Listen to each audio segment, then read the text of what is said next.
I saw a video of Dana White just kind of ushering Khabib into a private room between the two of them. He's gonna push him for one more fight, you can already tell. Easily. There's no way he won't. All right, what's going on, guys? It's Jeff. So we're back here playing some more Cold War. I didn't grind that much yesterday. I actually didn't even finish out the sword. I got 6 out of 10. I don't really know if I'm gonna do that now or if I want to try something different. So I was sitting here thinking, over the years of me playing, I've had some sort of phases. I've had phases where I was in the middle of making montages and I was playing like 6v6 and other things like that. And then there were other years, for example, on Black Ops 2, for a huge portion of me playing Black Ops 2, I was actually a free-for-all sniper. I have yet to actually try free-for-all in this game to an extreme degree anyway, so I think I'm gonna test the waters a little bit. If 6v6 and all that other stuff and all those other modes are so bad and just filled with so much crazy matchmaking shit, none of them really seem fun, I figured, hey, maybe, just maybe, free-for-all not having as large of like a player base on it, maybe the lobbies won't be a full-blown sweat fest for each and every single player that's in the lobby with me. And on top of that, free-for-all, the flow of free-for-all is just,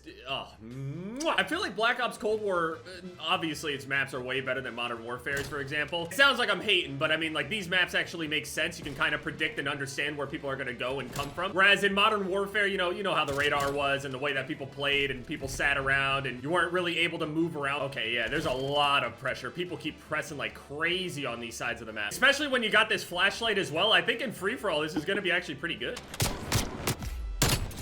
Definitely. These spawns definitely work in a way that works for free-for-all. I don't know why I haven't been playing it. Even if I don't win the matches or whatever, like, the highlights are just gonna be beautiful, man. Everything looks so good in free-for-all, just spinning around, twisting everywhere. Whereas in 6v6, you always see the same exact spots and stuff. I mean, free-for-all's kind of got the same thing. There's high traffic areas anyway. Being able to turn, pop somebody on a completely different side of the map versus the other way, whereas in 6v6, it's always this whole deal of just kind of staring into a spawn or in one direction, sort of. Free-for-all kind of gets you to twist all around, man. It really pushes your awareness. Pushes your awareness, reaction time, other things like that. Guy that spawns in that corner. There's a spawn over in that corner.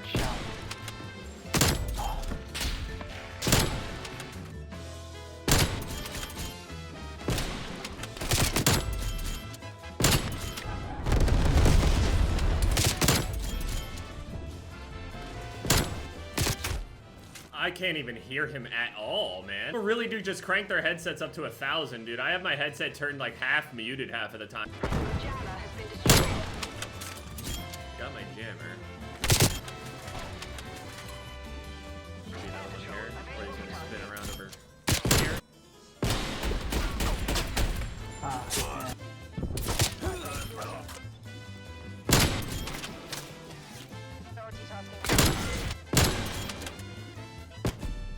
At the dub, baby. Play the game though. This guy over here with this Baron, I don't even know. I don't know if it's just this map or whatever, but I'm telling you, these spawns got this thing going where you kill one person, 2 people, those dudes are immediately coming back unless they spawn across the map. Then when that happens, then they end up concentrating on somebody else on the opposite side again. I cannot wait to actually study these maps and then just straight up, like, I used to do this shit back on Black Ops 1 where I would go into theater mode, literally fly above the map and just watch people spawn, see where their names spawn above on the map, then just be able to be like, okay, where am I in relation to where this person is spawning and where everybody else is on the map? Where would they spawn?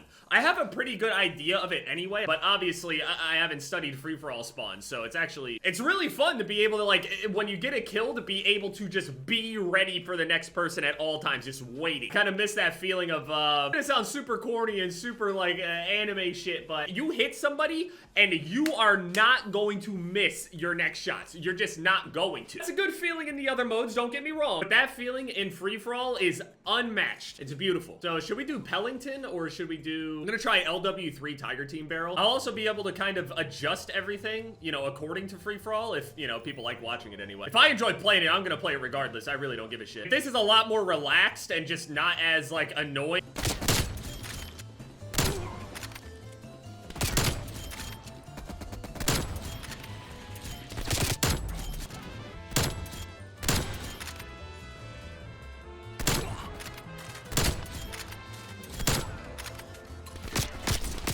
Oh, he...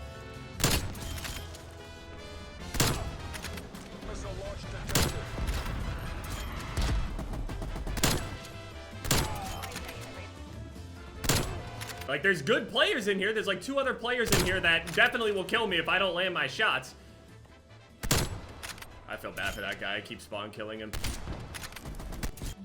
He was gonna spawn back over here again. Oh, and also, so speaking of skill-based, obviously people get sick and tired of hearing this stuff all the time, but there's actually groups of people out there that are convinced that each and every single content creator slash streamer, all of them are abusing some sort of stuff. Here's the thing, ever since they introduced that whole website where they're showing people's stats and all this other stuff and showing like skill lobbies and all that shit, number one, people don't understand medians and how any of that even works, and then also, there are people out there that are being accused of cheating when they're not even cheating. Like, they're just dealing with so much shit that they just really shouldn't deal with. They're completely legitimate players and the system is just not as consistent as you think it is. I know free-for-all on this map, I don't know how different the spawns are on Raid on Cold War versus BO2, but the spot was over here. You go up here, take anybody out from that direction.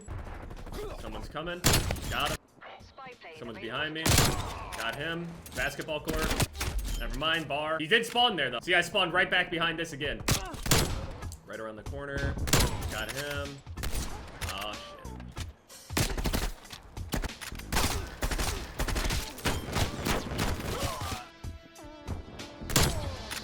Coming. Someone's gonna spawn right behind that.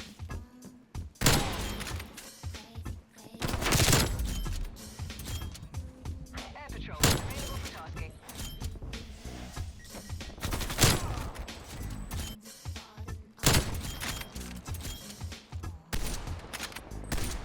Yeah, you basically just end up just holding down certain areas in free-for-all and just kind of spin around. It's really good. You feel so free. Usually people would peek these much more often. Now it seems like everyone just keeps kind of going around the sides. People are doing like all these crazy studies, and obviously me talking about Warzone and stuff like that and being on Cold War seems kind of weird and redundant, but the reality of it is these skill-based matchmaking systems are likely not going to go anywhere, and there is some sort of skill-based in Cold War as well, obviously. Recently, the websites that ended up being able to track these things, Activision recently ended up privating all of their APIs, so basically people would have to, I guess, opt in for people to see their stats now. I never really gave a shit whether or not people saw my games because at the end of the day, you can sit there and make as many accusations as you want, and I know the majority of the streamers here that play this, and I see in their chats all the time just like talking all this shit and be like, oh yeah, dude, of course, yeah, this is gonna definitely help you. Of course you wouldn't have a problem with Activision doing this so you can hide your stats, you little cheater. Never minding the fact that they are literally 10 times the player they'll ever be. I'm sorry, if you just don't do enough research and just assume and look at all this shit, I assume that you spend more time looking at the numbers than actually improving at the game. Now, since they privated everyone's API or whatever, you can't like look at people's things on COD Tracker and other stuff again. I don't know. I think the only time that people should ever even use any of those things as an actual margin for something that could be going on is if people are maybe competing for money. If they're just posting content or they're just streaming or whatever it may be, I really don't see it as a big deal. All you gotta do is just sit down and watch one of these streamers for an entire day and you know that everything does not always go their way. They are good players with other good players surrounding them. And to deny that is just straight bullshit. Now, whether or not that they're actually tweaking the system to help them, but still, even then, to go and say that these players are like bad or whatever it may be, I mean, they're still better. It doesn't, it would definitely mean more if maybe we had a real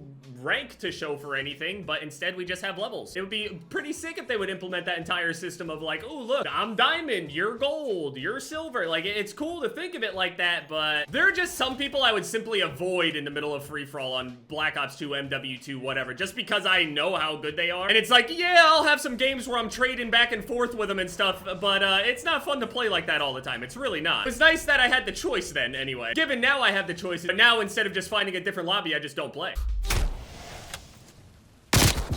Why would I?